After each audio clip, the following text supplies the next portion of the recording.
আজি পৰাগজ্যোতি প্ৰকাশনৰ উদ্যোগত গুৱাহাটী প্ৰেছ ক্লাবত কিশোৰ কুমাৰ জৈনৰ দুখন কাব্যগ্ৰন্থ উন্মোচন কৰা হয়। কাব্যগ্ৰন্থ ৰদে পুৰা শইচৰ চাই উন্মোচন কৰে আমাৰ অসম কাকতৰ কাৰ্যবাহী সম্পাদক গৌতম শৰ্মাই। ইফালে কাব্যগ্ৰন্থ ভালপোৱাৰ শব্দ বিচাৰি উন্মোচন কৰে অসম সাহিত্য সভাৰ প্ৰাক্তন উপসভাপতি কনক চন্দ্ৰ শৰ্মাই। অনুষ্ঠানত মুখ্য অতিথি হিচাপে অংশগ্ৰহণ কৰে দৈনন্দিন বাৰ্তাৰ মুখ্য সম্পাদক ডক্টৰ নৰেন হাজৰিকা আৰু দৈনিক গণ অধিকাৰ কাকতৰ পৰিচালন সম্পাদক শাহজাহান তালুকদাৰে। 2001 চনত মোৰ ৰদে পৰা শইচৰ চাই গ্ৰন্থখন প্ৰকাশ পাইছিলে আৰু 2011 চনত ভাল পোৱাৰ শব্দ বিচাৰি গ্ৰন্থখন প্ৰকাশ পালে।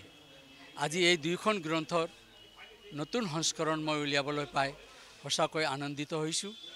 পৰাগজ্যোতি প্ৰকাশনক এই জগতে ধন্যবাদ জনাইছোঁ। মই জন্ম মোৰ বিজয়নগৰত পলাশবাৰীৰ পৰা যেতিয়া গৰাখহনীয়া হ'ল, আমাৰ ককা দেউতাহঁতে বিজয়নগৰ বসতি স্থাপন কৰিছিলে। স্কুল পঢ়ালি হাইস্কুলত থকাৰ পৰাই মোৰ অসমীয়া সাহিত্যৰ প্ৰতি এটা ৰাপ আছিলে, এটা ইচ্ছা আছিলে মই কিবা এটা লিখিম বুলি পেলাই। কিন্তু মোৰ আৰম্ভণি হ'ল পলাশবাৰী আৰবি উচ্চতৰ মাধ্যমিক স্কুলৰ পৰা।